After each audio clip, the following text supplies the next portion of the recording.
Good evening, good evening, family. Welcome to another edition of Thorough Black Talk with your sister Keisha, your brother Tad, your brother Ashe SJ is off tonight. And our brother Blacksmith will be joining us via phone tonight because he is dealing with some internet issues, as we all are. At least I was today. Just went through a little storm here in Brooklyn.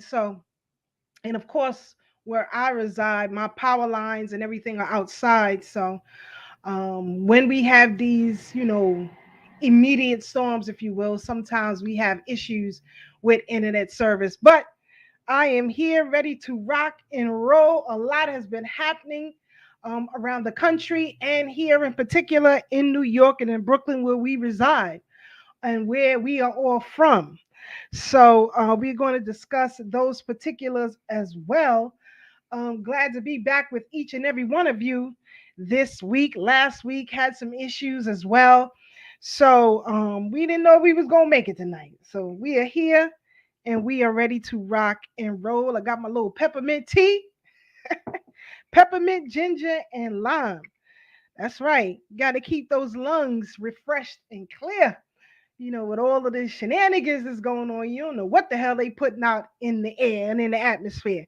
So you got to do what you do to make sure that you are in the best of health. So again, I like to thank each and every one of you for joining us. Also, I want to give a quick shout out to the Brooklyn Abolitionist Place movement. I had the privilege of being on a panel discussion in support of the movement. And of course, we're going to talk about that a little bit later as well. And I'm going to share the link where you all can sign the petition to have a monument erected on behalf of Black abolitionist women here in New York City, in particular Brooklyn. So, again, thank Sister Shawnee for inviting me to be a part of that panel. I gave a brief history discussion on Miss Victoria Earl Matthews. She is the woman that you see in the thumbnail for tonight's program, but we'll get into about who she is a little bit later. So I just wanted to thank them for allowing me to be a part of that panel. Earlier last year, I had mentioned to you all that I am going to be in spaces that you may not normally see me in because it is time that we do things. Um, excuse me, as my brother Ashe, as Jay always says, enough of the talk.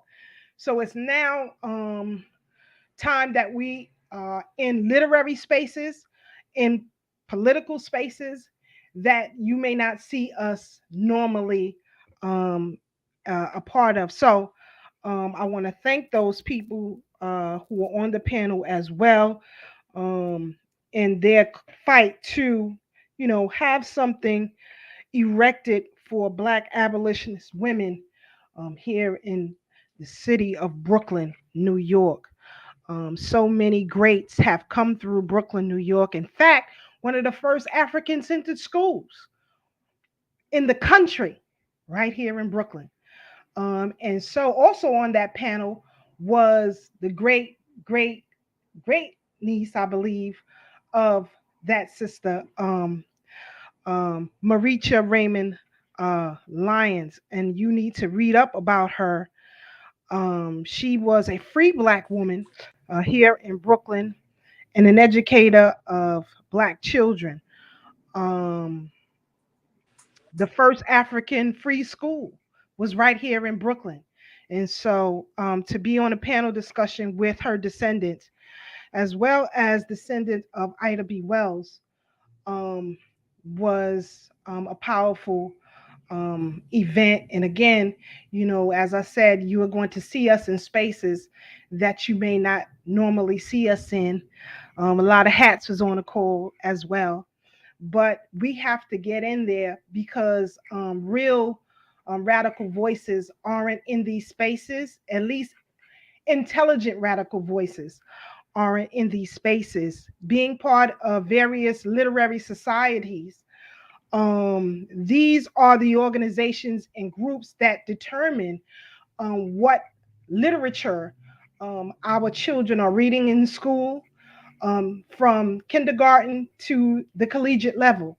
So, me being a part of that space is critical.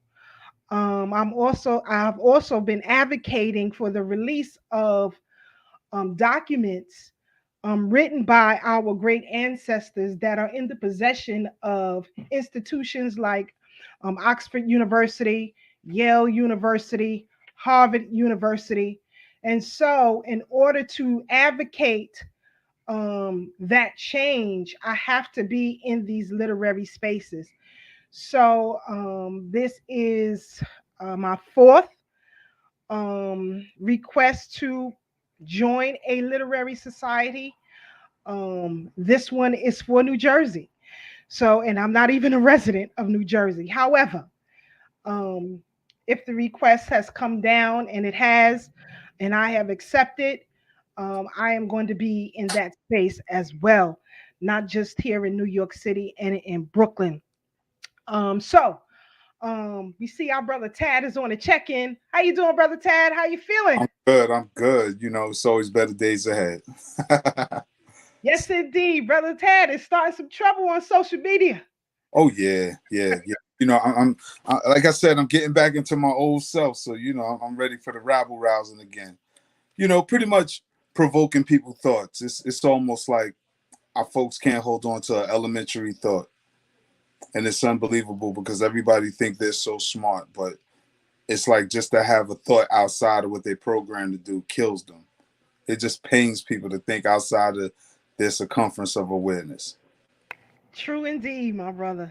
That's why, it's very important that you do engage in these spaces, because these are the spaces, unfortunately, where our people are residing, being Yes. part of this virtual um, world. We have to engage, even though we may not want to change thought. One of the things that I was watching on another program, the question was, why do we spend so much energy and time on entertainers and not that of, scholars, scientists, engineers, things of that level? And that's because there is a bombardment, in my opinion, of that type of rhetoric. So that's why here on Thorough Black Talk, we offer an alternative, because it's very important, that our children see that we are excelling in different arenas. Just having, your own platform, people like Doggy Diamonds, yourself, and, Brother Omar Wally, Sister Filet, and, Community Cop. It's very important that our children see that we are honing our own in this arena and changing the narrative. What are your thoughts, Brother Tad? Now, I mean, I can't agree with you anymore. Like, I mean, this is the value that Thorough Black Talk offers the people. You know, here's another perspective through you with your you know, with your thorough research in history and your love and knowledge of politics provokes us all to think because the information is there. It's not like you're pulling it out of a hat. Most of us are not just we're not astute enough to even know where to start looking, let alone what are we reading once we get it. And you have the intelligence to articulate what it is that's being cloaked behind these big words. You know, with me Hmm. and C Gutter have done with OG Wisdom, which is our new podcast, you know, we're appealing to the Yeah. street demographics, you know, the young brothers in the streets who Hmm. can't really understand where we're coming from, where this simple conversation from you and I may be real complex to them. So we break it down in layman's terms. Doggy, who has a history in entertainment, you know, shares the same thoughts of you and I. So he's able to reach people who only see entertainment one sided. So we have to be everywhere, just like the enemies are everywhere. Facts. And what's so unfortunate is that not enough of our people read. You know, like you said, why are we so invested into entertainment? Well, our brother Tom Burrell wrote the book Brainwashed. Yes. He was a vice president of marketing promotions for big companies and Hmm. explain how it works, how advertisement work, and they work alongside a psychologist to program different messages and images in our mind to, as Dr. Amos Wilson would call it, they become tastemakers and Yes. decide the flavor of the month. So when they tell us, well, this is the flavor of the month, we jump up on it without really giving it critical thought. Like, how does this work for me? Is this healthy for me? What Right. does this do for me? Because, and I'm not saying like to be an individual, be individualistic. However, when we talk about accountability and self-awareness, we really have to look at what are we ingesting. Some people can be vegan. For other people, they can't be vegan. I forgot a couple of years ago, we had a doctor on the show. If you can remember, she said she once was vegan, but Yes. because of how her genetic makeup is, she can't be vegan. Right. She's not telling people don't be vegan. She's just saying it doesn't work for her and her genetic makeup. Now, here's somebody who, a doctor, a licensed medical professional. And this is what I try to tell people when they be like, oh, you just need to eat carrots and cabbage and kale. And that might work for you. It doesn't work for everybody. And it's okay, you know. And I say all that to say that this information, where we are right now in the state of the world, I think we probably got one of the most absent-minded presidents there is. We got Eric Adams, the mayor, who many people have told us about him years ago. Even when he was going for borough president, it was like, just watch him. So I ain't gonna say nothing bad about him, just watch him. And we see what they were talking about. So we're pretty much in this on our own, and all we have is each other. However, we can't let people dictate to us the direction we need to go in as a people. Even with Fact. that New York Post article, what was that, earlier this week or last week, saying that encouraging Black women to marry non-Black men. Sick. Meanwhile, at the same time, the conversation is being held that Black men are not protectors. Black men pretty much ain't crap. Mm. So we don't understand how that's playing on our subconscious to hate our own men. And Right. men in turn are hating our sisters. So now we in the house fighting one another because Mm-hmm. the outside people gave us the flavor of the month, that we are Mm-hmm. not the flavor. Black Mm-hmm. men get you a non-Black woman. Black woman get you a non-Black man. So meanwhile, we playing this out in our homes. We playing this out against our children. And we don't see how detrimental this is for our existence. We say we all about our people. We say we all about our community, but we don't even show love to one another on a daily basis. I think you seen a post that I put up the other day about men's mental health matter as much as women. Yes. Uh-huh. And someone I love and respect, good friend of the family, older person, Mm-hmm. that, well, it's all genders mental health matter. And I ache in that to when people say Black Lives Matter. Not that we support that movement, but the slogan is good.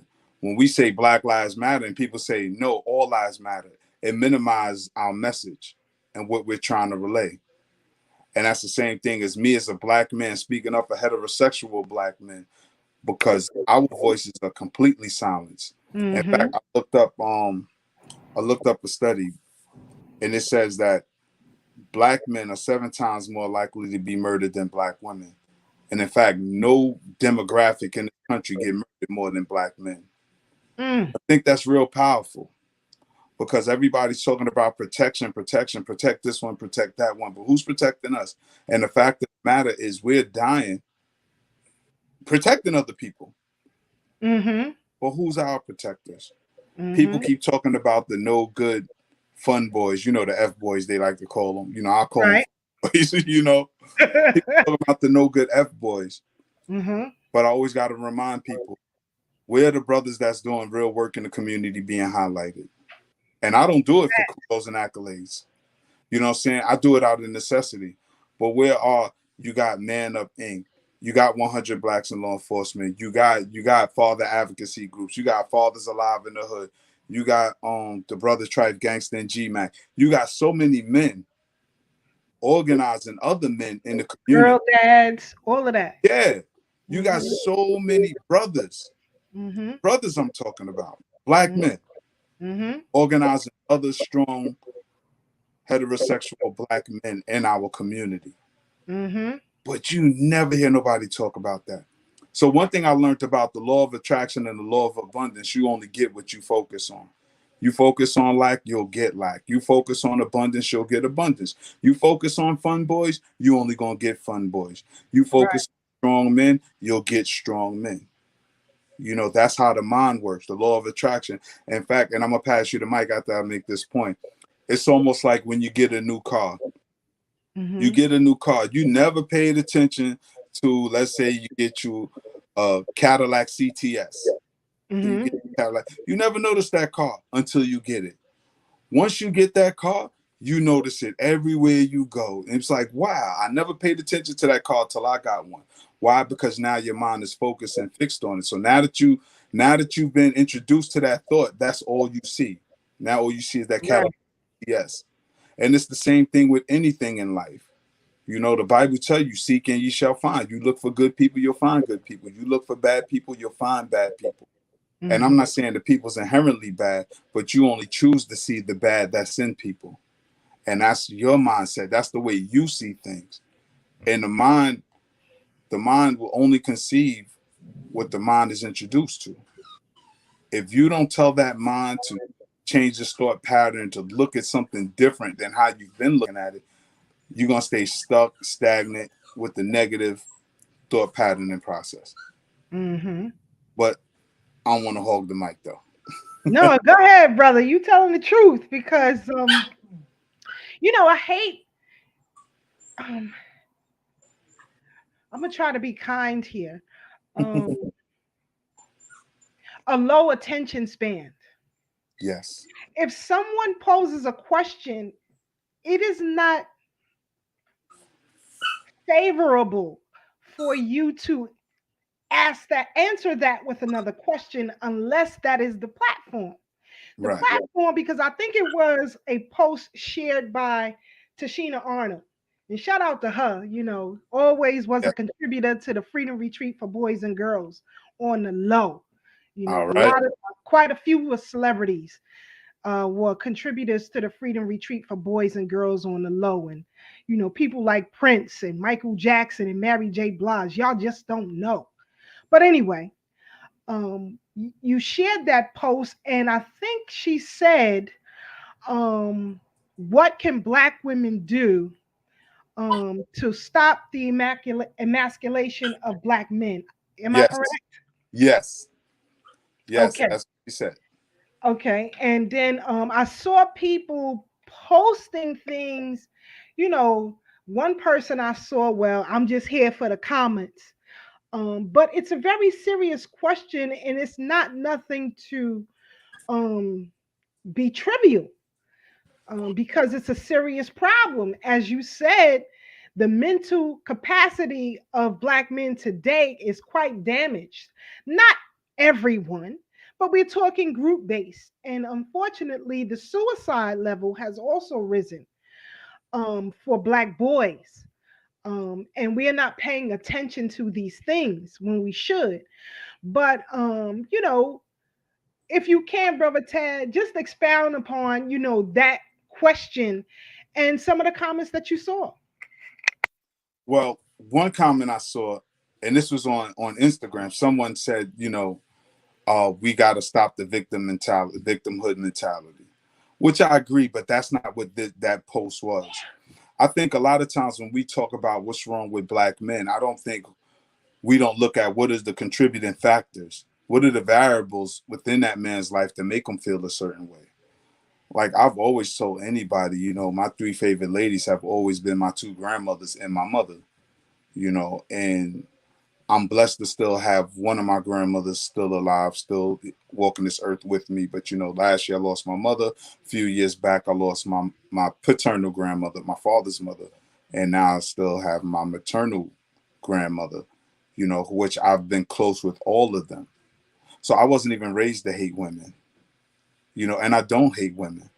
Have women done foul things to We me? wouldn't be rocking if you hated Black women. Exactly, They must exactly, not know me then, apparently. exactly.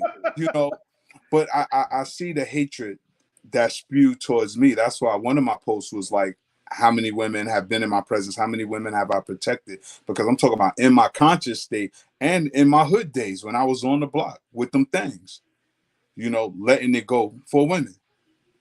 But with that statement, I thought it was so profound, because with some women, and I won't say all, with some women don't realize that the damage they do to these little boys that make them grow up and hate women, hate their mothers, not even want to be men. It's amazing. And it is also amazing how a lot of times it's blamed on an absent father. But you can't blame something that's non-existent, that doesn't contribute. You can't blame that on the absent father on why somebody's buck wild. Mhm. So it's like, if a brother raised his children and they grow up, go to college, do you attribute that to the mother? Say, yeah, well, they doing great because their mother wasn't there. Makes no sense, right? The logic is off. Our children need balance. Our Mhm. children definitely need balance. However, it doesn't have to be the biological father. It doesn't have to be the biological mother. It has to be a community effort. It has to be a Fact. village. And Fact. we have to teach our children how to deal with all personalities. That's why it's good to have siblings. That's why it's good to have cousins. People you learn how to argue with. People you learn to fight with. Your first fights is always going to be with your cousin and your siblings. Facts. But even when you look in nature, in the animal kingdom, how do the cubs, the tiger cubs and the lion cubs and the bear cubs and the little hyena cubs, how do these animals learn how to survive? By sparring with one another. They start as little cubs, roughhousing, slapping each other up, slapping each other around with the supervision of the pride or the wolf pack, you know? And it's amazing that we've got so far from nature, we forgot how to raise children and decent people. Because everybody that we condemn when we talk about their bad behavior, they're a product of some parents. And chances are a product of some parents' love. But what happened along the way? We got introduced to foreign ideas and concepts of what new society is. So now we call our children millennials instead of just calling them our children. We call them Generation X or Generation Z, because these tastemakers are changing the flavor of the month every generation. But I was listening to a book today, and it was talking about Jewish people called themselves, like, it was a term for people who give and don't look for anything in return. In the Jewish community, it's called the mensch. A mensch, somebody who just gives for the sake of giving, not looking for nothing in return, but just giving from the heart. And I'm like, well, damn, we've always done that. Right. What do we call it other than stupid? Hmm. Because we keep giving to the wrong people. We keep giving to people who come to our community and give us nothing, and we give them all of our resources. Come on. We give them our secret handshakes. We give them our coded language. We give them our style. We give them our hard-earned dollars upon hard-earned dollars with nothing in return. But we don't Absolute do it out of facts, love. brother. We do it out of ignorance, because somebody told us that other groups fry chicken better than us, that Mm. the sugar is sweeter and the ice is colder. So when we look at our folks starting businesses and not getting the level of support we feel we should get. And Mhm. granted, we haven't really been well versed in business. A lot of what we're learning in business is through trial and error, stumbling and fumbling in the dark. Mhm. Because those with the resources really don't come back and share the knowledge, or they just want to charge you. You know what I'm saying? It's like Mhm. $500, $1,500 on the internet. Call it a coaching program. Come sign up to my class, and I'll teach you how to do this. When other groups, it's just a rites of passage to learn how to run this business. So Mhm. whatever you want to do in life, we support you. But if all else fails, you still got a business to run that you can fall back on to bring in. So my thing is, like, what are we teaching our young people? Because everybody we think is a messed up person was young at one point. Will Smith, I read his book. Will. Yeah, I finished it as well. Go ahead. So you understand. So when we saw that slap, everything that I saw in that slap, he confirmed in that book. Because the Facts. thing he was fighting was being a coward. Mhm. That was his biggest thing. The book was all about him trying to man up, finding good love and not being a coward. Because remember, Will believe in monogamy too. Yes. He believed in that fairy tale life. And not saying it's a fairy tale, not saying nothing wrong with being monogamous, but Mhm. that's what he really wanted, and that's not what he found in many of his relationships. Mhm. So that's why he's bitter and he feel inadequate because he was already dealing with that. And then you just got factors that reinforce that thought process that he had, and Mhm. runs into a Jada who don't believe in conventional marriage, who don't believe, So when we talk about damaged men, and again, this ain't to explain away what Will Smith did. This is just that I understand because it Right. beguiles my mind how people call that protection, and that was not protection. That was a breakdown. That was a Yeah. breakdown of the worst kind. It's like I said, you picked on somebody smaller than you. Mhm. That was misplaced anger. I seen it in the streets so many times. So when Mhm. we see brothers kill each other in the streets over somebody stepping on his foot, stepping on my shoe. You stepped on my new kicks, dog. Now I got to kill you over sneakers. I said, imagine the dude who still feels stupid, been locked up since 1992 over an 8-ball jacket. Or somebody who killed somebody in 1986 over a leather bomber or a leather goose. Or 19 Waterfield or over something. sheepskin. You know, but this is part of a psychosis that's not being addressed, that's been forced on us through our enslavement. Mhm. Hence white aggression, Mhm. never being enough, never feeling adequate enough, regardless to what you do and everybody you do things for. Think how many gangsters they say is a smart person. Like, oh my God, if he'd just applied that intelligence to start a business, what he could have done. But we never talk about all the obstacles and how much Mhm. discouragement he's met with, lack of support. This is the real deal. When I went to jail, Sister Keisha, let me tell you, man, so many geniuses and intelligent brothers I've met. Granted, you got some clowns in there too. Now, don't let's not act like I was in. Facts. You got some clowns, but for the most part, Facts. you got a lot of smart, intelligent brothers Mhm. who actually get the time to sit down and then read and Yes. understand that what they've done in these streets was in survival mode. See, one thing I've learned about us as humans, we got two motivating forces that keeps us moving. We got instinct and we got intuition. And the instinct is our animal reaction, our lower self. It's just we program to survive, we program to survive. But once our brains start forming and giving us the intelligence to have a level of discernment and not seeing immediate danger, but seeing how danger could be 1 day, 2 days, a month from now, based Mhm. on a particular reaction. That's called intuition. Intuition deals more with the spirit and psychology of it all, as opposed to instincts is just running off of the lower level of our consciousness of just our five senses. We want to eat now, so we snatch that food. Mhm. Something don't look right, so we just run. It's a difference between instinct and intuition. And a lot of people are now operating off of instinct because I watch as people we're regressing. I mean, Facts. and I'm saying humanity as a whole, but black folks in particular. Yes. And when we're turning on the protector of who we are, we my intuition is telling me we're on a long road to doom and death. Facts.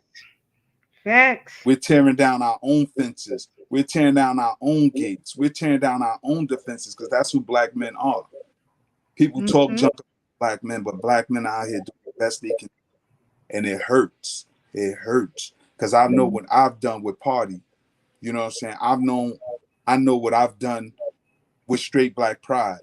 I've Right. known what I've done with the African village. I Right. know, and these are African centered organizations. I'm not even talking about political organizations I volunteer, Facts. doing what I can wherever I was to help people. This is not even talking about volunteering at my daughter's daycare where I was the parent coordinator. I was the chairperson. Like I volunteer my time and it's never appreciated. And it's almost like, all right, so what am I doing this for? If the very people I'm trying to protect are trying to tear me down, and this is why, not co-signing it, but this is why our people run out to other groups. I say Facts. I don't agree with it, but I understand because it's only Facts. so much we can take, and we don't realize this is the new world. This is the new world order. We are Mhm. here. All that Illuminati stuff we heard about in the rap records, when Prodigy was like, Illuminati want my mind, soul, and my body, they have it now. They have Fact. our mind, souls, and our bodies now. Literally. Now people saying the Illuminati's not real, New World Order's not real. Like, all right, well, you keep taking that snake bite and you keep drinking the Kool-Aid. Mm-hmm. And you keep Mm-hmm. letting them play 3 card money on you. Look at Joe Byron. Joe Here Byron we go. with a coherent sentence. And even when he asked for reparation, he said, well, what about the Native Americans? What about them? They've been getting money for how long?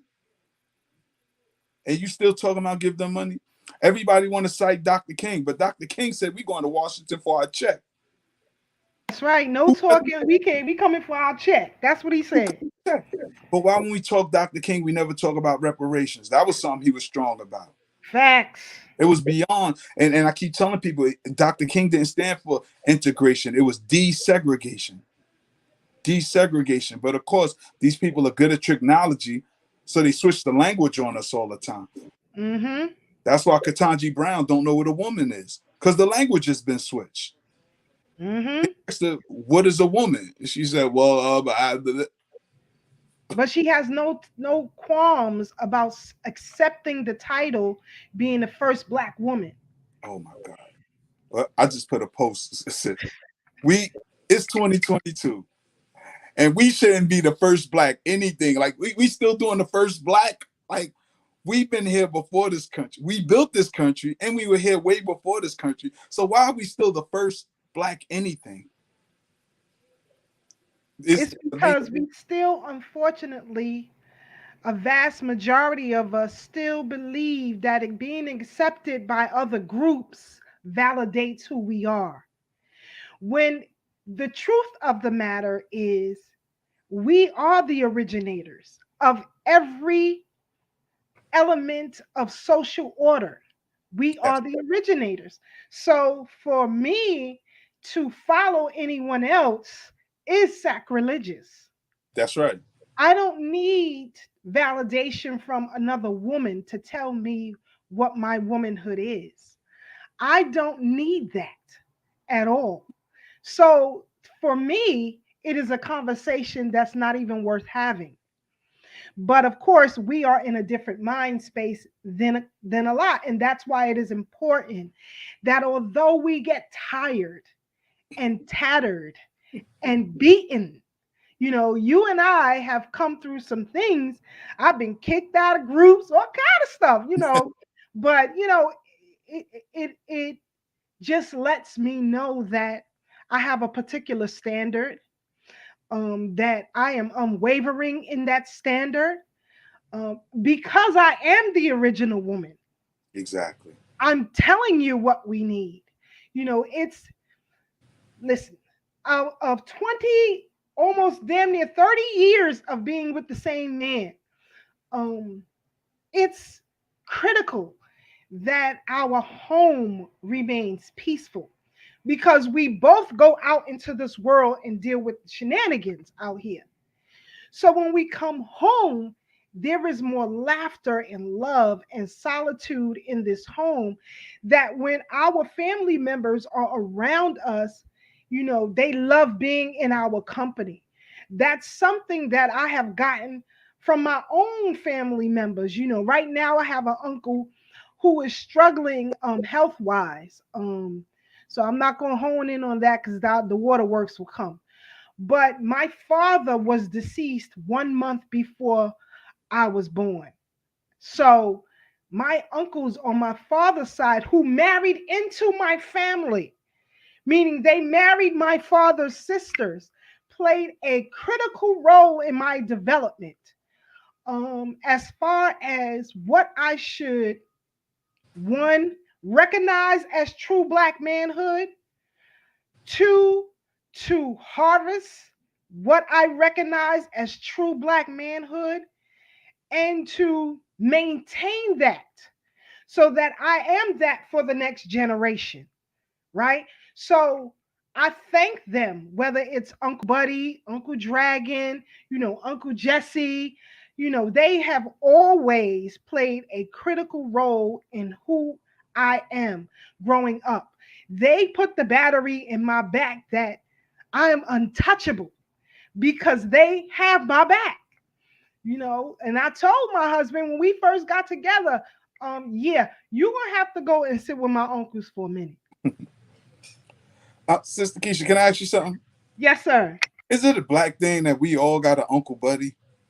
My Mm-hmm. father's had an Uncle Buddy, right? Uncle Buddy or Uncle Bruh. But look, now, Lil Tad, we call him Buddy. But I got grandchildren, so you know who he is now. He's Uncle Buddy. Little Tad is now Uncle Buddy. That's There funny. you go. There you go. And my nickname for Uncle Buddy is Captain Crunch. And just something between us in the family. So I ain't gonna spill that tea here. But anyway, so they gave me the blueprint of what I should accept as being the queen that they raised me to be.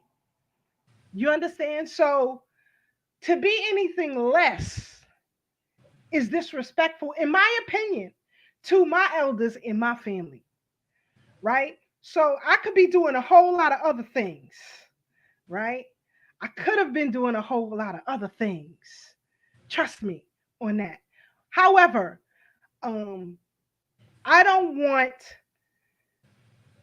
my character destroyed in my family or in the streets. So whether you see my siblings, my cousins, and you know some of them, aunts, uncles, or whoever, my character is everything, right? So even when they are doing things that they should not be doing, or as they all grown, but they won't tell me because they respect me enough, or keep that part of themselves away from me because they respect me enough. But that all hones into character. And I have had serious trials in my life. If I was to tell you all the shenanigans and shit, yes, I said that I've been through in my life, your heads will spin. However, I have developed a mechanism to deal with that no therapist could ever give me. They just can't, in my opinion. Not saying it's not for everyone. For me, I know what I must do to maintain my sanity, maintain who I am, maintain the dignity of this family, right? And when I say family, I'm not just talking about biological, right? Genetical. I'm talking about friends who I consider family. I don't want Ashe to hear something that is unsavory of who I am. So every move that I make, all of you are considered in my decisions, right? So this is how you rebuild community. This is how you rebuild those fences, as you said, are torn down, right? Because of new societal norms, we have to rebuild these fences to hone in on our village, as Brother Kev said, that is missing, right? So this is my apparatus of doing that. Now, everybody else, you do your thing. Whatever floats your boat, if it's gonna make you a better man or woman, by all means do so. But understand this: I'm not with the shits. Don't come to me with the foolishness, right? Because it's a bigger picture than you, right? So even though I have been a part of organizations and clubs and groups and, so on and so forth, and have come across things that were seriously unsavory, it will not waver my character. Now you go over there and get yourself together, right? And if you can get yourself together, we will decide if you're welcome back into this community Right. as a representative of us. You understand? Because we have a lot of talkers, Yes. but you don't live it. Or you sidestepping and destroying your own character based on the principles that you claim to teach of. That's problematic. And so I hope that everybody could master a self of awareness, a need to build better character, a need to have a secure and protected community that not only survives, but thrives generations beyond us, right? So we have to do what we have to. And I think that all of us have work to do, because if you're sick and I'm well, we're all sick. That's the way I see it, right? So we have to fix who we are. So do what you can. And we're gonna bring in our brother Blacksmith in a minute. I'm going to call him because of course he has trouble. I know brother Tag got to cut out of here in a few minutes, so we'll bring Blacksmith in that realm. Before we let you go, um, this week there was chaos in the subways of Brooklyn, New York. Um, I had just arrived to the office at that particular. No matter of fact, I was in the place that I go get my coffee. You know, somewhere in Times Square. I ain't promoting these businesses that don't promote me. Anyway, so but this is a place where I stop to get my large black coffee and keep it moving. As I'm leaving out, I usually um keep my phone in my bag, if you will, because I like to be aware of what's going on around me. But my phone was going off crazy, right? So I'm like, oh God, something's wrong here. So I immediately thought about my family, you know what I mean? And then I said, okay, well, once I get into the building and I'll start answering these calls. But then I started getting calls from people out of state, out of the country. And thank you all for checking up on me and us here at Thorough Black Talk. We appreciate that. I got a call, so I'm in the elevator and I'm going up into the office, and I only go into Manhattan twice a week. But I'm going up into the elevator and I get a call from Dr. Randy Short, who is not doing well health wise right now. So we want to send our best to our brother. But in his illness, he called me, checking up on me and you and Ashe. And I said, what the hell are you talking about? So he said, Keisha, there was an explosion or something in the train station. I said, I just got off the train. What you talking about? So I then see the alerts coming on my phone and you know, all the shenanigans. There was a person, supposedly they said, lit off a bomb. That was the first report, right? Then it was shooting, right? Then it was maybe multiple perpetrators. Then it was a single perpetrator. Then there was images that are going across my screen of different people who may have been complicit in this, right? So I get upstairs to the office and finally I get to read some news reports and see what's coming in. And then while I'm doing that, I'm checking on my own family who I know travels into the city during that time. But concluded by NYPD was that this man, Mr. James, was the perpetrator, um, letting off fireworks canister, causing smoke, and then setting off rounds. But in this train station of people who were going to work or going about their business. Um, and when I saw who they said it might be, um, my antennas went up because this is not an area in Brooklyn where Black people frequent. We just don't go over there. So when I was hearing people, I'm like, you don't even live here. So be quiet, first of all, because you don't know what you're talking about. New York City and Brooklyn is extremely segregated. Very much. Extremely segregated. Remember, New York fought with the South in the Civil War. This is a segregated city. So when I saw the reports coming in, things didn't sit right with me. And then, you know, when people they said people was getting hit with shrapnel, you know, shrapnel is not from a firearm unless there is components in that will make it explode. You know, you and I both have shot firearms, so we know how the game go. Right. So a lot of things were coming in, and then some things weren't sounding too right with me. And then once they said it was a black man, this Mr. James who did it, I immediately thought he was insane. Insane. If it is him. Um, and then different images of who he was or is or supposed to have been was also confusing to me. Five different images of five people looking very different. And then when I saw the person who was trapped in between the doors trying to get out, clearly it wasn't an overweight black man. Um, but I digress. And I'm gonna get off my soapbox. Um, we have to stay aware of where we're traveling, how we're traveling. As Brother Tad and I opened up, you don't know people's mental capacities these days. People are going through some real things.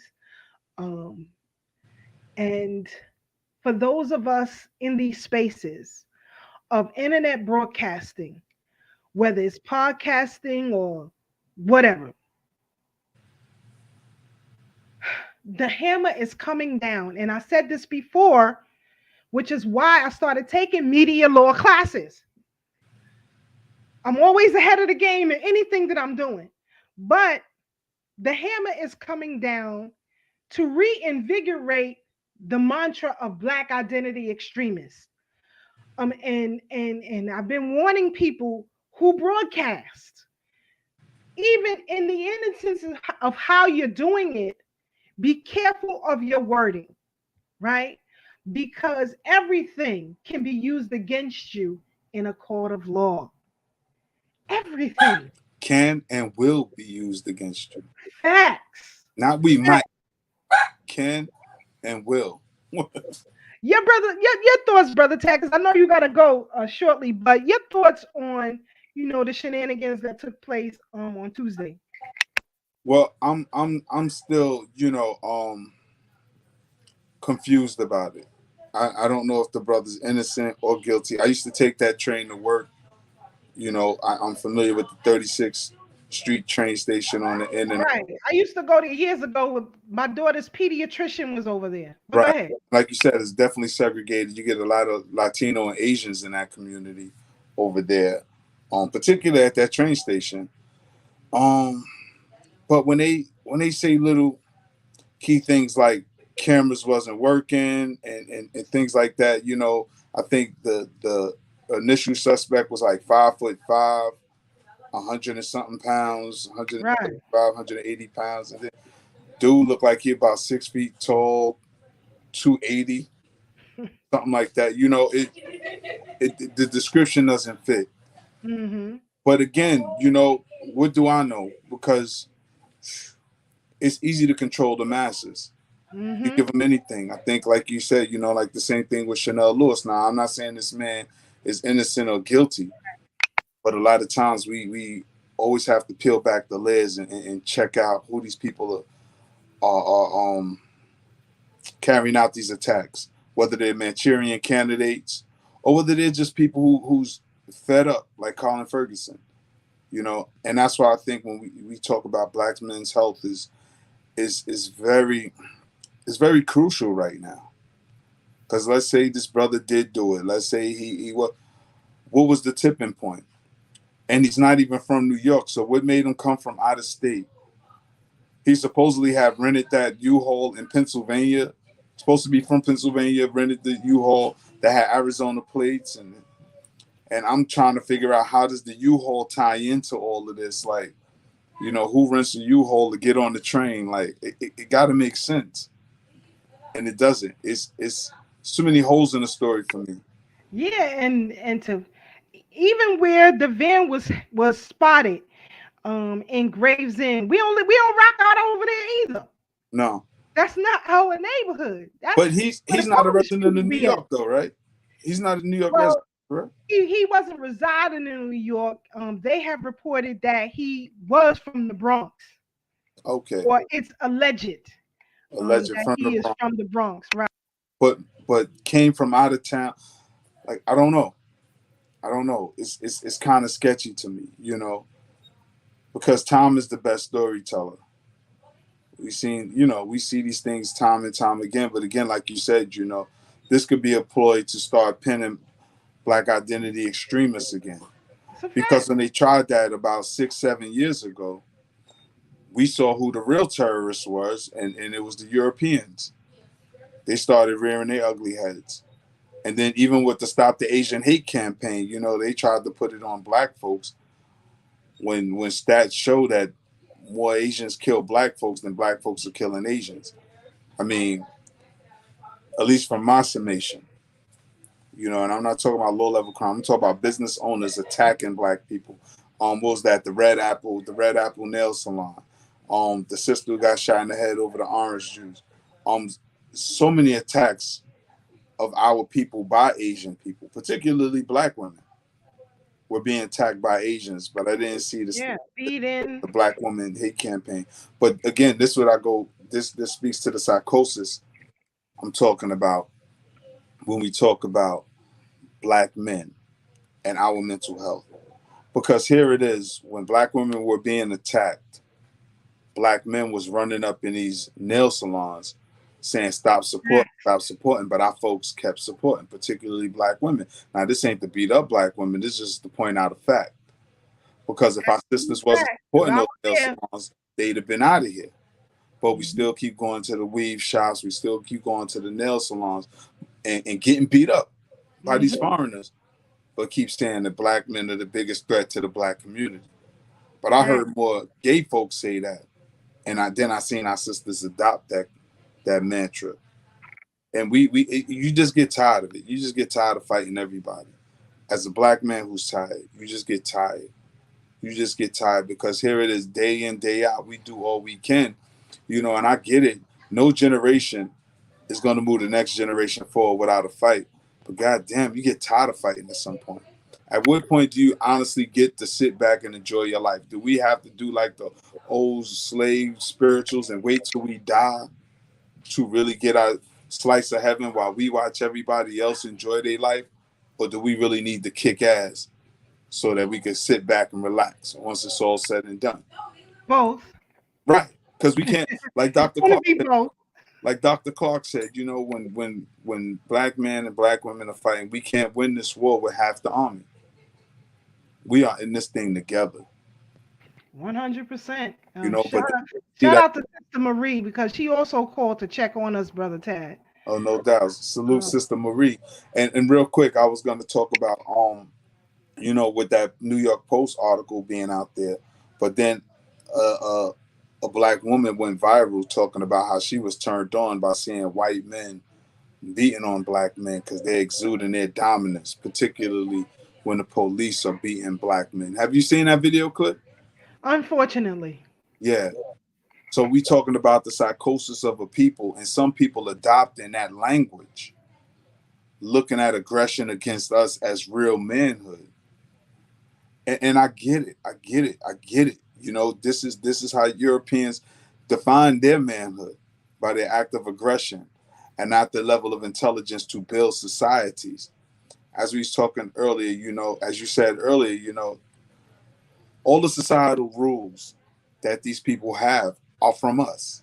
We built this society. We built this country. Even when you look at the representation of justice, the woman with the blindfold on, we know they stole that from Mayat, holding the scales. You know, Mayat is an African goddess. When you look at the Washington Monument, we know they stole that from ancient Kemet. Which is called the obelisk. The Greeks call it an obelisk. We call it a tekken. Even when you look at, even when you look at the Potomac, created to resemble the Nile, I think people should read Professor Anthony Browder's book Egypt on the Potomac, and he breaks down how so many symbols that's here in the United States are actually stole from ancient Kemet, which many people erroneously call Egypt. So much of what this society has got its blueprint from is us. Whether it's Plato, Aristotle, and Socrates, they were taught in Africa. So much of their Greek philosophers and theologians and all the great thinkers were taught by us. Read Dr. John Henry Clark book, Christopher Columbus and the African Holocaust, and learn what Columbus learned how to navigate the seas. I mean, we got books out here, but our folks don't want to read no more because thinking is painful to our people, unfortunately. So when you say something that's true, something that's been proven, something from the Europeans' own mouth, our people will still fight us and dispute us and treat us like we're second-class citizens within our own black society. It's just crazy. It's just crazy. Even in these media spaces, Yeah. we are not obligated to be politically correct, although we can. Why? Because we come from a position of victim. Being a victim, it's just like in any criminal case, the victim gets to tell his or her story as it is. You are not obligated to be that. And unfortunately, Brother Tad, people adapt to societal norms that aren't beneficial to who they are and their causes. And so we all get swept up in a big marsh of nothing, which brings me to the black voter. Um, we're going to get into that, but I know Brother Tad got to cut out of here in a Yeah. minute. Shout out So, to Joe Byron. F Joe Byron. for real, for real. Oh boy, let me just be quiet. But anyway, we're gonna let you go, Brother Tad. Again, That's it. let people know where they can find the OG Wisdom Oh podcast yeah, yeah, and how yeah. they can listen. So I just started on another endeavor. It's on YouTube called the OG Wisdom Podcast with me and my brother C Gutter from Junior Mafia. As we talk similar talk like this, but more so from a street level and perspective. We got one video out. We're about to upload another one tomorrow. We got a whole bunch of, since we got so many episodes recorded, but now we're ready to release them. So for That's what's months up. we've been recording, months upon months upon months, and now we're ready to unload and unleash and release it. You know, Love just going to a new arena because we're looking to move into the hip hop space it. with this conversation, with these conversations, because Yes. we see what's going on with Ray Benzino. Shout out to him. We see Oh Lord. Benzino. Shout out to him. Oh Lord. Ah, we got work to do, sis. And the Zesty and thing is, crazy. we can't keep preaching to the choir. You know what I'm saying? You know, Sister Marie know what time it is. Sister Farnessa know what time it is. Sister Tosh Monique know what time it is. Brother Ray telling us what time it is. You know, like our folks Facts. know what time it is. Brother Kev know what time it is. We can't keep preaching to the choir. We need to take this message to the folks that don't know. But you know what Facts. I'm saying? We gotta put a little medicine in the food, you know what I'm saying? Or they ain't gonna take it. We gotta put the castor oil in the sweet potatoes, something like that, for them to ingest it. Because Facts. sometimes we could come off a little abrasive. So, you know, sometimes we gotta learn to tone our message down if it's gonna be received. Because sometimes we come too hard, people are reluctant to receive it because they think it's an attack. Because what we're challenging, it's not an attack, it's a challenge. We're challenging their whole frame of being. Like everything they think to be true, everything they thought to be true. We're challenging their value system. We're challenging everything about them. Like, bruh, you really think this is productive? How did this help you? And what's the end game? And you ask most folks, they don't know what the end game is. They don't have no end game. They don't have no goals. They say they want this for their family, they want this for their community, but they don't even know how to start the conversation on going about getting it. That's why real talk, I'll say salute to the brother Wallow, Gillian Wallow, and they $1 million worth of game. I seen because you know I don't get to watch them too much. I watch little clips, but I seen Wallow tell Lil Durk and them drill rappers, told them the realest stuff, man.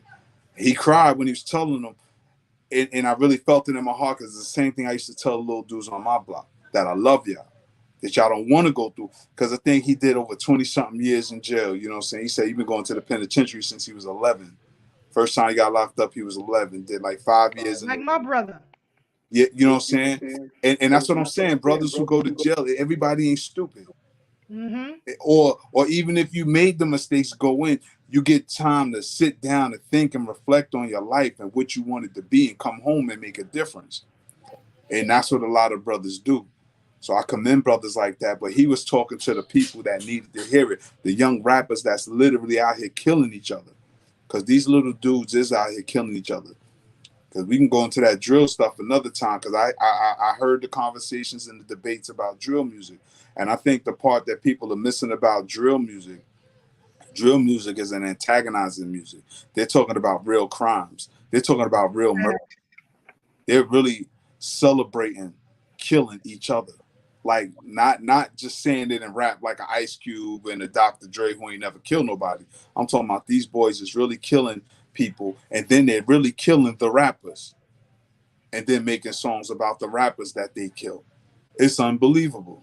It, so I salute Wallow because he cried talking to them young boys, and it was Mm-hmm. authentic because he really cares. He's a black man who really cares about young black men. Mm-hmm.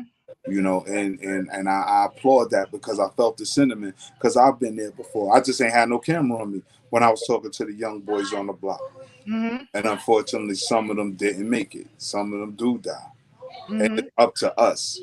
It's up to us, the elders in the village, to guide Right. our children the right way. We can't just look at them and say, "Oh, I'm done with them." You can't tell these little people nothing. You got to keep talking to them till they tired of hearing you, till they like, you know what? I'm gonna just put my gun down. I'm tired of hearing this man mouth. I'm gonna do something. I'm gonna do something with my life. But we can't Facts. give up on our future, Facts. you know. I But got you 100%, bro. And um, again, y'all can find the OG Wisdom podcast on our Thorough YouTube, Black Talk yes. um, Facebook page. Whenever the episodes are uploaded, they are on our Facebook page, so you guys can get them as well. Good look on that. You know, I'm always your true supporter Oh, I in know. everything that you do.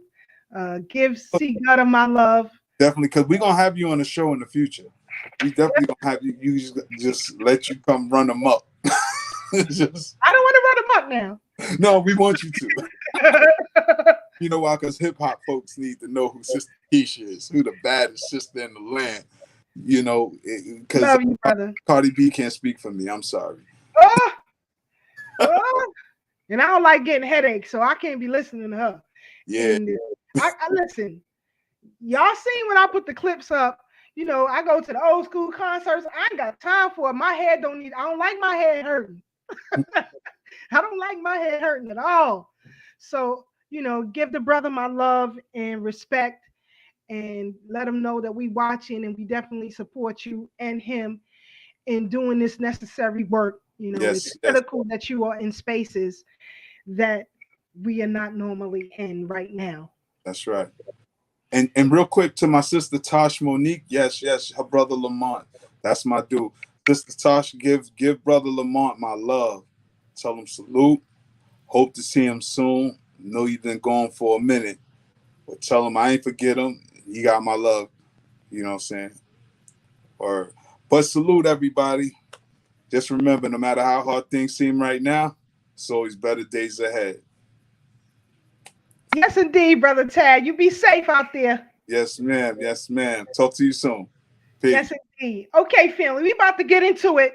We're gonna find out who this sister Victoria Earl Matthews. I know look like a white woman. You know, shout out to brother Belt. Before, matter of fact, hold on. Before we get, I'm gonna deal with that, brother Belt. You know, with the Mano situation and the Benzino situation, we're gonna deal with that. But first, we're gonna talk about this woman here. This is a woman I had given a presentation to on, excuse me, about this past Tuesday, as part of the face or one of the faces on the monument dedicated to Black abolitionist women. I know she looks white. Let me just tell you her story. Um, she was born in Fort Valley, Georgia. Her mother name was Caroline Smith, who was an enslaved Black woman who was raped by the slave master. Victoria is the product of that rape. She was born in 1861. Her mother actually left and escaped um, from slavery leaving her behind.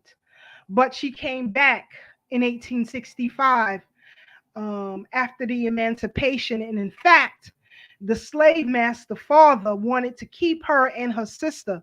But Caroline, it is reported, the first Black woman to win a case in the state of Georgia. She fought for custody for Victoria and her sister, and then in 1873, bringing them both to New York. Now, Victoria attended school here in New York, in particular Brooklyn. Um, Her legacy is profound. In my research, in fact, this also bothers me. Oxford University wanted to charge me $595 to get access to her writings because they now have possession of it. This also disturbs me. But anyway, let me keep moving on. They lived here in New York. Um, she left school at an early age to help with the family. She had to work as a domestic. But the employer that she worked with here in New York allowed her access to his library. So she was able to educate herself, becoming an autodidact in her craft. She was a writer for the New York Times, the Herald, and the Sunday Mercury. She wrote for African American newspapers as well, such as the Boston Advocate and the New York Globe. Um, she married William Matthews, I believe, at the age of 18 or 19. They had a son who died at a young age to tuberculosis, and it sent her into a severe depression. Um, she always hated the whiteness in her blood. Her mother made sure that she maintained an African centered mindset. In fact, she was a partner of Ida B. Wells in her crusade in fighting against anti lynching laws, fighting for anti lynching. Um, a couple of weeks ago on this platform, I talked about the legacy of Ida B. Wells. Well, Victoria also was at the Chicago's World Fair in 1893, along with Ida B. Wells and Frederick Douglass at the pavilion that was hosted by the nation of Haiti. So she was always an advocate for Black rights in this country, knowing that abolitionist movements were often segregated. You know, how dare you fight for me, but I'm segregated. I can't enter that at that arena. But anyway, she wrote feverishly about that, calling a lot of other abolitionist groups hypocritical. Um, she made it plain that there was a double standard, if you will, with white people in the North, in particular New York. Remember, I said New York fought with the South in the Civil War. Um, you had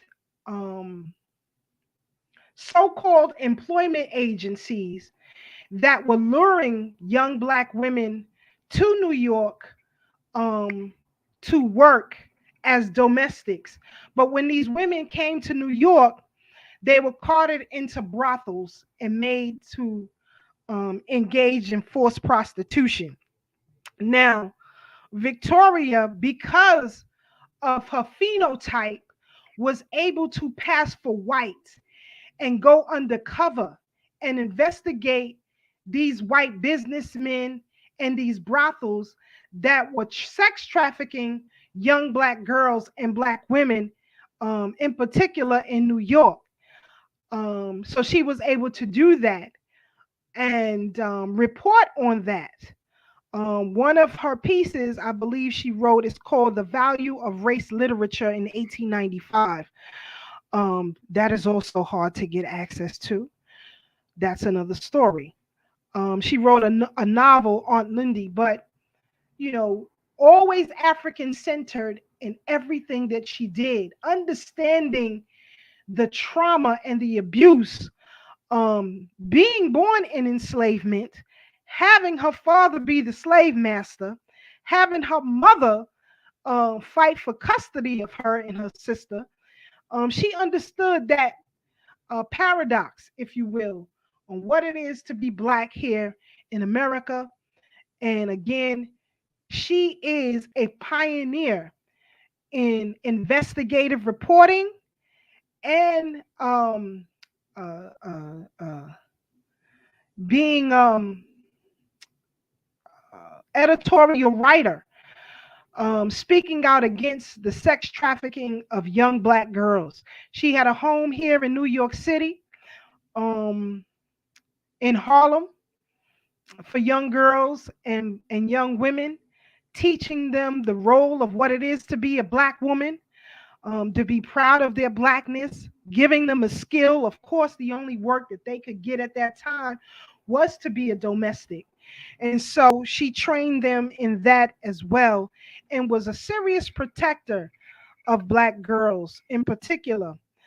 Because she lost her son at a young age, she felt it was her responsibility to protect Black children at all costs. And so she was able to get into spaces that normally Black people wouldn't be allowed in. People like Ida B. Wells and Maritcha Raymond Lyons, um, she was able to get in these spaces and do some serious investigative reporting. So when people talk about, they are for, they're fighting and writing and speaking about sex trafficking of young Black girls, she was the pioneer in doing that. And so it's very important. I always say that we learn our local history. You would be surprised in what you find. So when I was on the panel on Tuesday, a lot of the people on the panel had not even heard of this great work that she did. She also was an editor for Booker T. Washington and W.E.B. Du Bois. So again, and remember, I said she was an autodidact. She had to teach herself. But there isn't a lot of information about her online. Again, I had to pay for some of the documents that I have, which really, really bothered me, because as Black people in this country and the world, we should have all access to information that involves our ancestors and all of our freedom fighters. We shouldn't have to pay for these things. And to find out that, you know, institutions who were involved in enslavement of Black people have the audacity to have their works in their possession. And not just hers, but there were works of Ida B. Wells, there were works of Marcus Messiah Garvey, all in the possession of these institutions. In fact, I am working on a piece regarding Black women in America who led slave revolts. And so in my research, I came across a woman by the name of Sylvia Dubois, no relation to WEB, but who actually beat her slave master and escaped to freedom with her children. But the book, you can get reprinted versions of the book, but somehow I came across the original print of the book. Um, it went from the Schomburg Library to Carnegie Mellon University in Pittsburgh to an independent used book dealer, and now I have it in my possession. So again, a lot of information regarding our great ones aren't in our reach or in our grasp, and that is again why I am a part of various literary societies, because we have to have access to this information. So again, don't let the phenotype fool you.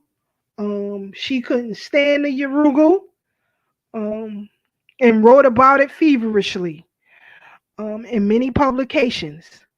The home that she had in Harlem was the White Rose home, and I think it lasted until 1984. She herself died in 1907, just shy of 50 years of age. But again, very good friends with Ida B. Wells and also helped her in her crusade. So again, to have this monument erected to her, Ida B. Wells, and so many others, Maritcha Raymond Lyons, who fought for our rights here in this country, who wrote about our story, who were hunter investigators and seeking the truth, and then relaying that information to us. So if you can do some reading on this sister, if you can, like I said, it's not a lot of information online, but there is enough for you to understand exactly who and what she was. So I just wanted to give her a shout out in that. Now, that was our historical piece for the night. Let's move on to something that Brother Tab mentioned, and I saw Brother Belt mention the shenanigans of Mano and Benzino. Um, Listen, Benzino getting tripped up, with what do you call it, Brother Belt? Twisted Sister Monkey Man.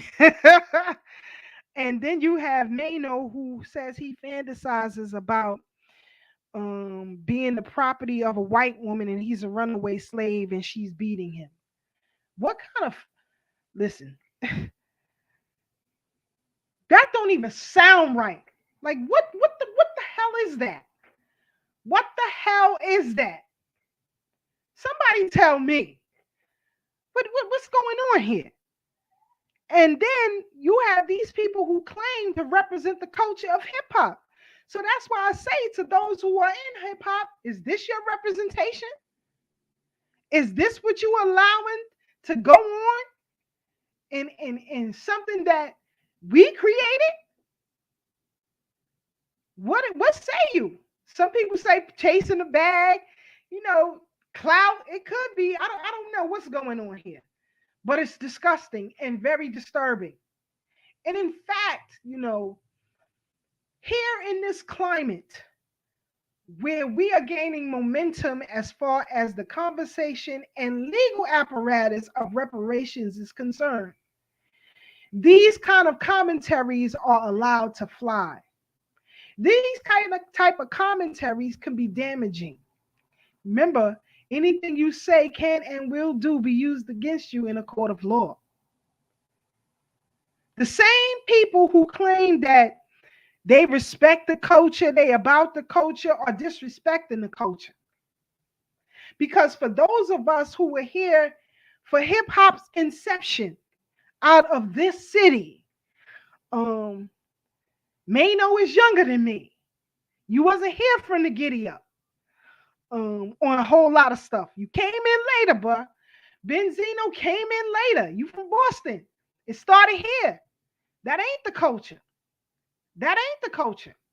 And a lot of people are co-opting it, doing what they will. The same way they do with R&B music. Now you got people like Adele and others, who are getting recognition as being the great ones to come out of this genre that we created. The same happened with rock and roll. The same happened with the blues. This thievery of a culture, because it's just not the music. Music is a part of Black culture. It comes out of it. Um, I don't know if any of you have ever seen an Alvin Ailey performance.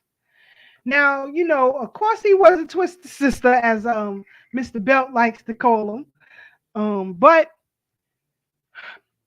his brilliance in portraying the soul of Black people in dance was magnificent. Magnificent. People like Judith Jameson, The first time I ever seen an Alvin Ailey performance with Judith Jameson in it, it just took my breath away and it grabbed at your soul. Um, if you haven't seen it, you truly have missed something in that. So art is just a part of our culture that is used to express the soul of who we are. Right now, not just hip hop, but many genres of music are disrespecting the soul of our culture. And that's why we have to have gatekeepers, right? Because to share your spiritual self with the world is monumental, but you have to control that spirit. And right now, the spirit of art is not controlled by us. We have to figure out how to take that back. It is extremely dangerous for us not to do that. We are a soulful people. You know, the food we eat is called soul food, right? It whether you agree with that type of food or not, it is of the soul, right? When we speak as a soulful people. We are very animated in our speech because that is the soul of who we are. No matter the tribe that you come from, right? We all have that soul connection. Um, Other ethnic groups do not have it, so they borrow it from us. Some of them steal it, but it's our fault. There were no gatekeepers in music and in dance. So after and there still is an Alvin Ailey dance theater or ensemble, if you will. It's just that he is deceased now. But even in his story, he talked about sexual abuse. He talked about the love a boy has for his mother. He talked about the spirit of Black people in music. He portrayed our struggles in this country through dance. Magnificent. People like Victoria Carter, great, spectacular dancers. And so, if you're ever here and you ever get a chance, and of course they travel the world, but if you ever get a chance to see an Alvin Ailey performance, um, you would understand what I'm saying. Um, Although that was okay, let me just say this. Image is everything. What we see, we internalize it, right? So, for example, with this abolitionist monument that they are fighting to get erected here in Brooklyn, it's just not people like Victoria Earl Matthews or Ida B. Wells, but you also have Alice Ruth Dunbar, the wife of the great Paul Dunbar. You have Mrs. Garnett, the wife of Henry Highland Garnett. These women were critical in maintaining what soul is for Black women. That's why they kept fighting the way that they did.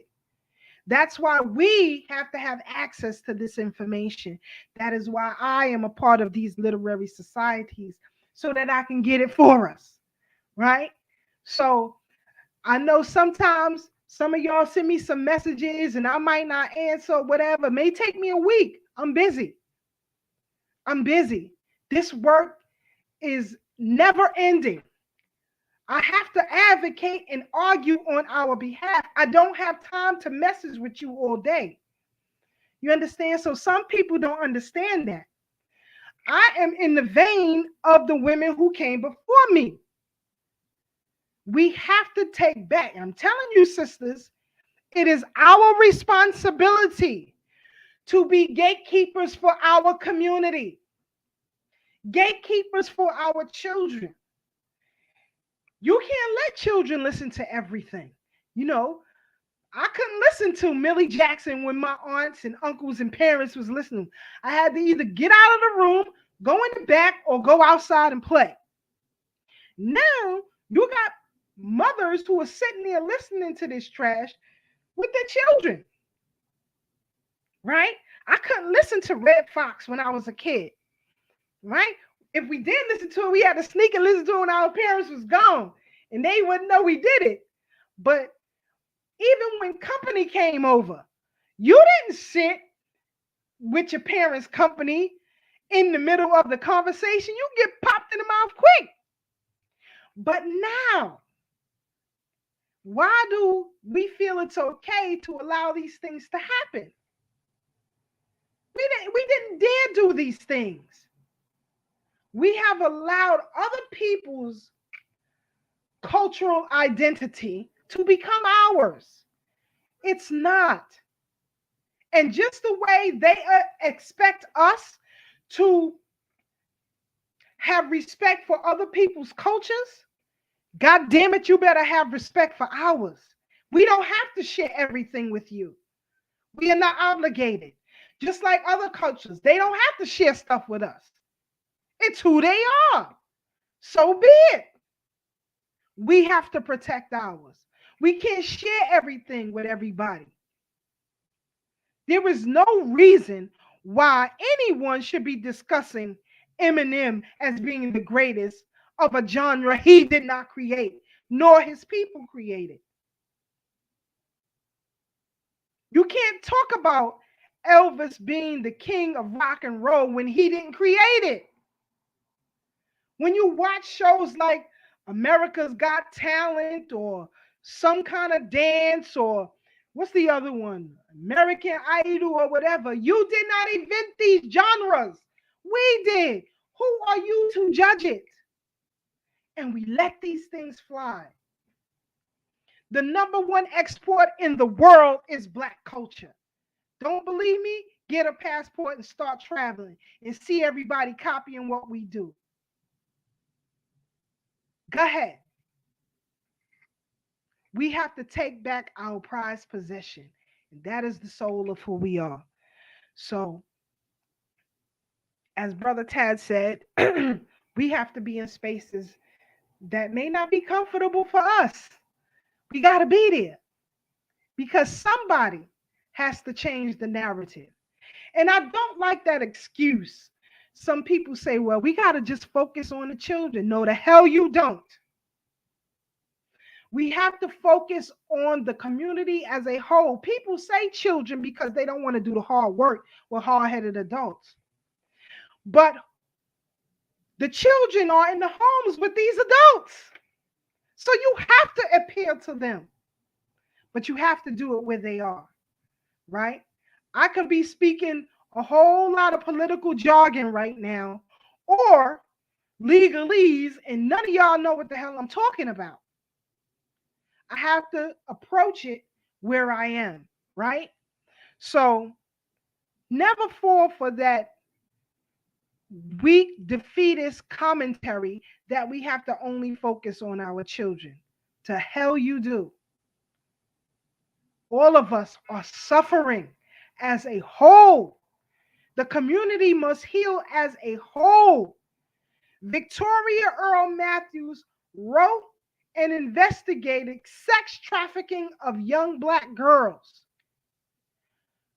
The same happens today. Who the hell is advocating for sex trafficking and kidnapping of young Black girls today? So you have to ask yourselves, which ancestors are you following and who told you to follow them? We speak about it here on this platform because nobody else is.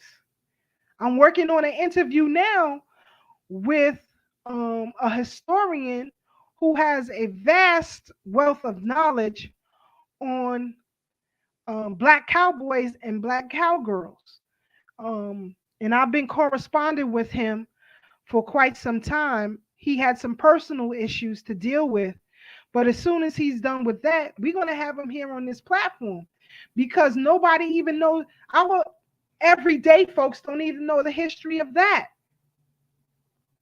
You know, just the mere word cowboy, we were the first. So we have to take back possession of our culture. We have to take possession of our communities. We have to take possessions of our families as a whole, not to beat people up with it. Meet them where they're at, right? Meet them where they at, and you'll be surprised. You know, as I said in the opening, I garner a certain level of respect because I give it. And everybody, I guess you can see it in the spirit that I carry. I'm not here for the shenanigans. I'm not here for it. I have no time for foolery, none whatsoever. It's about getting free for us. It's about getting free for me, right? We keep bringing children into this world of chaos and expecting great smelling roses. You have got to be insane. So we have to take back our number one possession, and that is our culture. And we have to be adamant about it. Be stern with it. No, this is not who we are. This is not who we are. We ain't WAP. People like Victoria Earl Matthews fought against that. They have to know about Sarjay Bartman.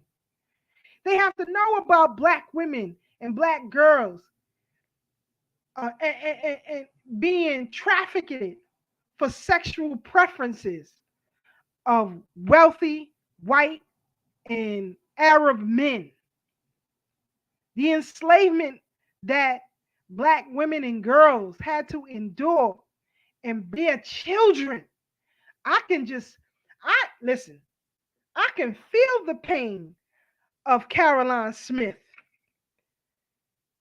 Could you imagine going to work and being raped by your boss every day? Taking what he wants from you? But now we have a culture that insinuates that it's okay. The last BET award show was a disgrace. But who fought against it? Who's fighting against it? People get on social media platforms and start typing. Are you on these boards? Are you in these societies to get things changed? People talk about the sexual perverseness of this country, right? This need to push pedophilia, if you will. You could talk all that talk all you want. What political spaces are you in to change that? And if you ain't, shut up. Shut the hell up. And I can personally say here in New York, a lot of people who do that talking, you ain't in them spaces because I'm there and I never see you. Never. When a young child was raped in Brooklyn by the son of the pastor of a church, who was also her stepfather, me, Tad, Ashe, 100 blacks in law enforcement who care, a couple of pastors, we was there. SWAP, Sisterhood with a Purpose, we was there. All those other people who claim to do all that talking, they wasn't there. And they all were reached out to. We reached out to every church, personally, in every mosque. None of them showed up. You can't talk about the ills of the community when your own house is a disgrace. You can't do that. It's just like the police department. I'm listening to Mayor Eric Adams talk about the task force that he and the commissioner and others have worked on to deal with the level of crime here in the city, but I haven't heard anything from the mayor or the police commissioner about any task force designated to crooked cops, to killer cops, to rapist cops, to drug dealer cops, to criminal enterprise cops. The FBI said major police departments in this country are infested with racist groups, white supremacist groups. Where is the task force to deal with these issues? You can't clean my house without cleaning your house. And you never hear this coming from these politicians. Yet it is Black people who hold up the Democratic Party. And you wonder why we suffer out here. We are aids in our own oppression. We're aiding our own oppression out here. Insanely doing it. You just had the Lieutenant Governor of New York State arrested on corruption charges. The first governor, Andrew Cuomo, got into some mess, had to step down. Then his lieutenant governor, Kathy Hochul, takes the reign, appoints Brian Benjamin, making him the lieutenant governor, and he was crooked as all hell. So I'm just saying, and Black people maintain the party. Black people are the face of the Democratic Party. Everybody knows it. But I can say that through mediums such as this and others, Black people are waking up and doing away with the voting process as it is, right? However, when you talk to people about an alternative, people get a little squeamish because a lot of people may talk the talk, but they don't want to do the real work. To be an independent Black party takes a hell of a lot of work and a hell of a lot of time and a hell of a lot of money. I know because we did it here in New York. And when you tell people, all right, let's say, for example, I run for New York State governor. Are you going to do the work crisscrossing across the state to make sure I'm on the ballot as an independent so you can vote me in? Can you give up that time? You got a lot of people who are unemployed right now. You got that time? Oh, I don't feel like doing that. But then you complain. What's holding up reparation? Independent, Black-led, and Black-financed political leadership. That is what's holding it up. Nothing else, nothing more. It is an easy fix. You just have to be willing to do the work. I was listening to a Clubhouse conversation earlier. I think it was yesterday. And you have someone who is running, but running on the Democratic Party, although his platform is for Black people. I don't believe that the supporters who are behind him understand the devilish nature of the Democratic Party. It's the party of enslavement. You are never going to get what we want following this path. We will never get what we want, ever. It's sacrilegious, number one. We have to do it independently. We have to destroy the Democratic Party that has destroyed us. Societal I'm really trying to be kind here. We just have to fix it. And we have to do it independently, and we can. We just need those men and women go to door, get these petitions signed so that we can form our own political party, not just here in New York, but across the country. It's time to dismantle the Democratic Party. You have Kamala Harris, Vice President Kamala Harris, speaking about Ukraine. You have President Joe Biden speaking about support of Ukraine, actually inviting citizens of the Ukraine to come to the United States, over 100,000 of them. These 100,000 people must have housing, number one. So if you have 100,000 units already available for people who will come overseas because of casualties of war, why didn't you house 100,000 homeless people here? Why can't you take care of home first? Why must Black people fight over 200 years for reparations? But you want to give reparations to refugees coming in from other places. And yet Black people vote for it. You don't want sexualization of our children in school, right? Through a learning apparatus. You voted for it. The distractions kept you from reading the political platform of those they put before you. If you actually studied a candidate that they put before you with good sense, you would say, this is some BS right here. There's no way in heck that I'm rocking with this. But it's so many distractions. The will to survive. A lot of you got to work a lot of hours, just to keep food on the table. Transporting children here to go to school or picking them up from school and getting home late at night.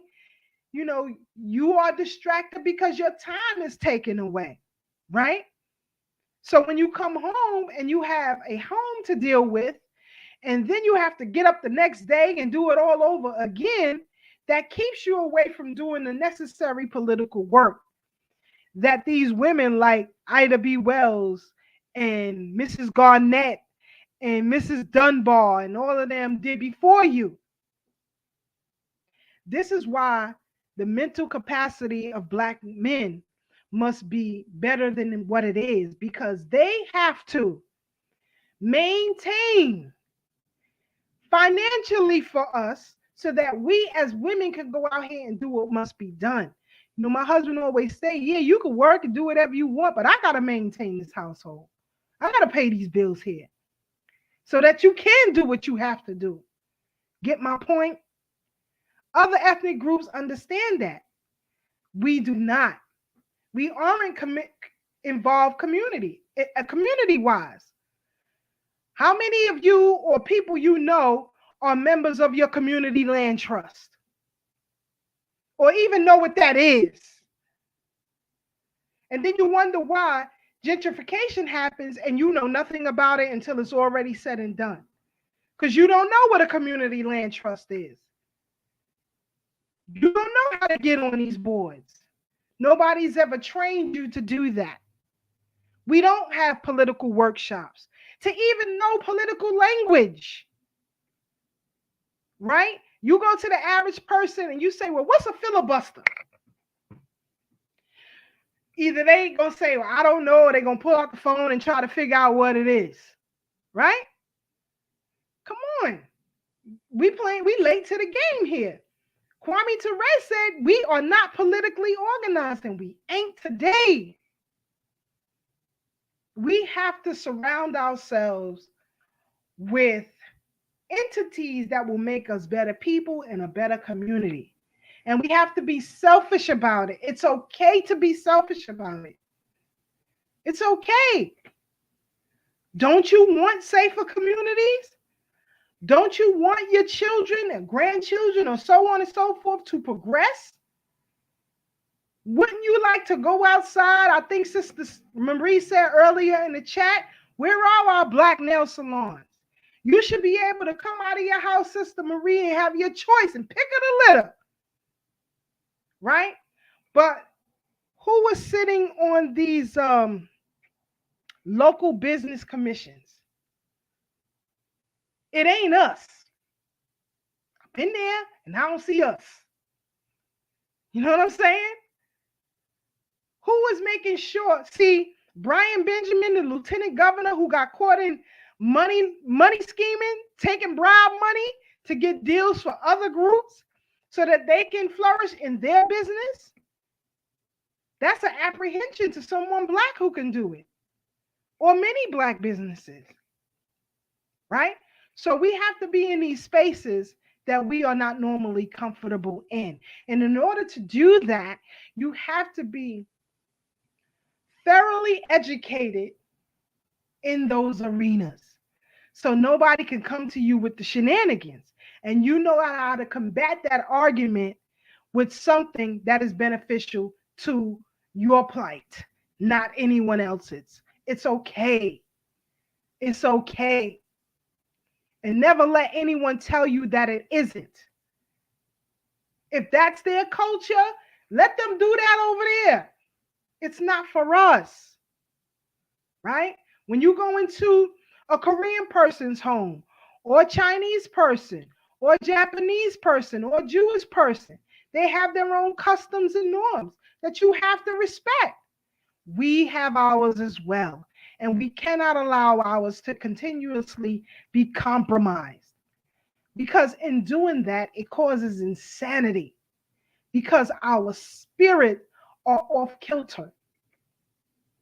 We can't function as a community. That's why we live in neighborhoods. In a hood, you cover the head with it. And if black men and black women are the head of the community and they're covered, how the hell can they see the children and the plight they're coming across? You can't. So again, I'd like to thank each and every one of you for joining us tonight. I hope that you like and share. Um, you can take clips if you want of our program and share it at your leisure. Put it in your stories or whatever. We definitely appreciate that because we have to offer our people an alternative. And one of the things that black people like to shy away from is politics. Yet it controls everything that you do. So it is sacrilegious for you to shy away from politics. You have to get in the belly of the beast and you have to fight on your own behalf. And based on my research and my involvement in politics, the only way we can do this and be successful is to do it independently. We have been asking and begging and pleading for the same thing for hundreds of years. And other people, they get what they want off the rip, and you voted for it. So, again, thank you all for tuning in and hanging out with us tonight. Shout out to Brother Bo Money. Love you, brother. Keep doing what you're doing. Trust and believe that the work that you do, United Front, all of the brothers, a part of that is very, very vital right now to offer our people an alternative and still keep it hood as it should be. I thank you, Brother Bomani, for doing that necessary work. Those people in the arts are the dictators of society. The reason why you see chaos right now, look at the arts. It's a goddamn mess. So society is a mess. If you study ancient Egyptians, the ancient Kushite empires, even the Greeks, it is those in the arts that dictate society, that have a standard of what societal norms should be. And right now, it's dangerous. It's dangerous. When you got people like Mano talking about he got fantasies of being whooped by a white woman and running to freedom or whatever the hell he said, and all this old kind of shenanigans that's going on. Nah. The alternative is Brother Bomani. The alternative is Doc Mati.